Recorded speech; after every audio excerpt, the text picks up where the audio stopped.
Pak Ugro, ini mengejutkan kita nih ya. Berita kayak ini kita terkaget-kaget nih Pak Ugro. Tiba-tiba Tom Lembong itu ditetapkan sebagai tersangka dan langsung dijemput ya. Iya, kaget-kaget kita. Dijemput kayak ditangkap gitu ya, diborgol dan langsung ditahan gitu ya kira-kira. Iya, kayak sepertinya target lah gitu aja. Kayak seperti target. Dan biasanya kan kalau orang ditangkap itu orang yang tidak kooperatif kan, kira-kira seperti itu ya, sudah pernah dipanggil, terus nggak datang, kira-kira seperti itu ya Pak ya Guru? Dan sudah ditetapkan sebagai tersangka sejak awal. Ah gitu. Iya. Harusnya kan bisa dipanggil terus nanti begitu dia datang ditahan itu ya? Ya dipanggil, kalau memang sudah cukup alat bukti, saya rasa penahanan tidak ada masalah. Nggak ada masalah ya?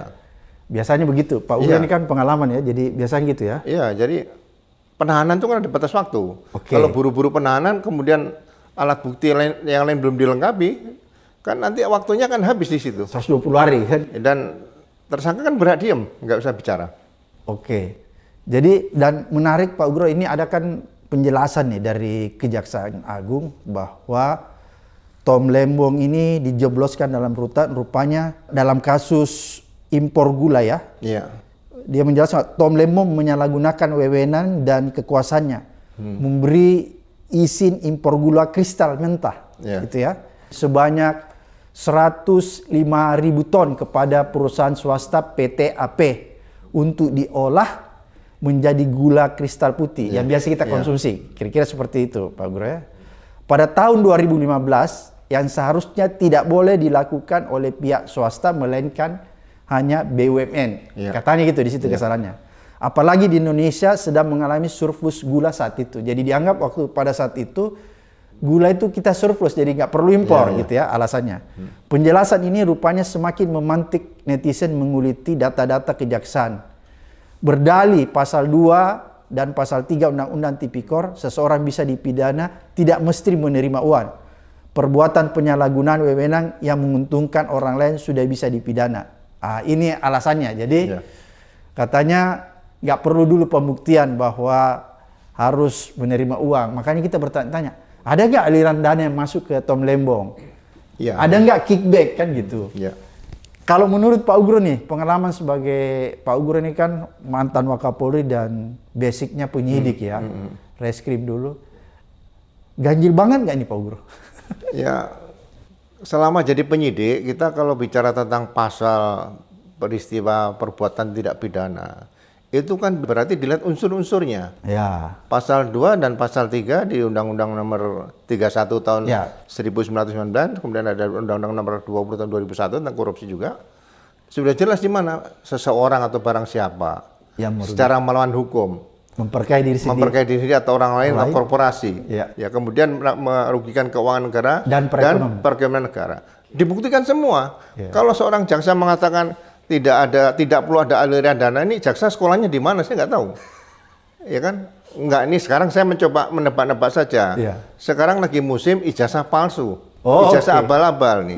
Perlu ditanyakan sekolahnya dari mana. Ini penyelidikan dalam tidak pidana korupsi, Pak. Itu extraordinary crime sampai dibentuk KPK. Kalau seorang jaksa sebagai penyidik tidak pidana korupsi bicara seperti itu, menurut saya perlu diragukan sekolahnya di mana. Kalau saya itu dulu. Jangan sampai juga abal-abal ya. Iya, karena begini, kalau di kepolisian sesuai hukum acara pidana, ada suatu peristiwa, kemudian dibuatkan laporan polisi atau di KPK laporan kejadian LK. Tapi di kejaksaan saya nggak tahu apakah itu LI atau laporan jaksa atau laporan polisi atau laporan kejadian. Nah, laporan itu jadi dasar kemudian dikeluarkan sprindik langsung. Nah, baru dibikin ada pemanggilan, ada penyelidikan kalau belum jelas. Nah, penyelidikan reserse, penyelidikan dalam tidak pidana berbeda dengan penyelidikan intelijen. Kalau intelijen bangun tidur, lihat jalan berlubang, dibikin laporan penyelidikan.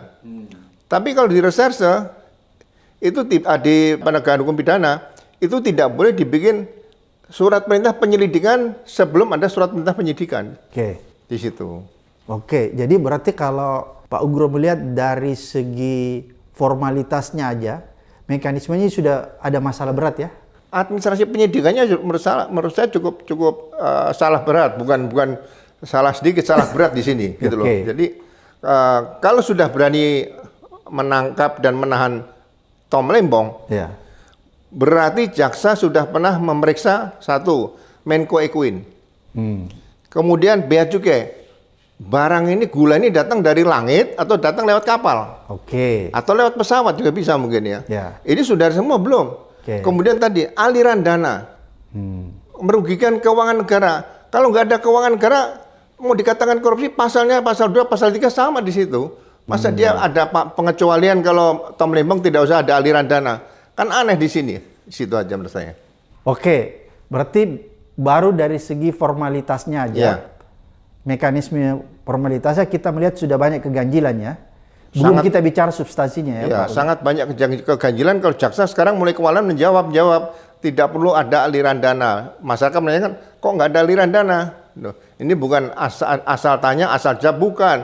Jelaskan secara hukum tadi. Unsur-unsur pasal tadi, jaksa harus bisa memberikan penjelasan kepada masyarakat. Berarti dia harus menjelaskan dulu unsur-unsurnya. Iya. Terpenuhi nggak unsur-unsurnya? Loh, iya kalau Kementerian Lembaga Negara, Pak, itu kan ada yang mengawasi, BPK juga mengawasi. Oke. Inspektorat juga ada di situ. Oke. Jadi jaksa jangan memaksakan kepanjangan kuku-kukunya nancep ke semua kementerian supaya takut.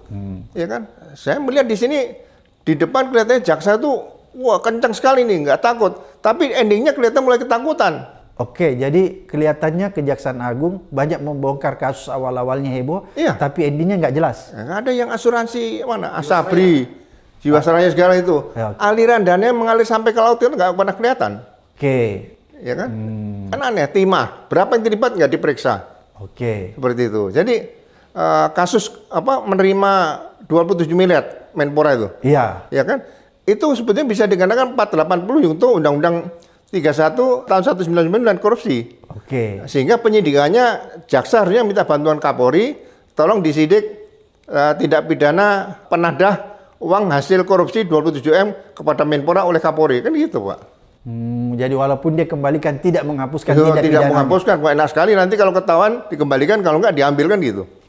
Jadi selama ini Pak Ugro mengamati bahwa pola penegakan hukum yang dilakukan kejaksaan, melakukan penyelidikan ini sepertinya suka menyimpang ya, bias ya. Ya, hanya bicara kuantitas tapi tidak bicara kualitas. Sampai tingkat kejaksaan di wilayah-wilayah. Dan itu saya alami sendiri, perusahaan swasta dikenakan tindak pidana korupsi di Sulawesi Tengah. Akhirnya apa?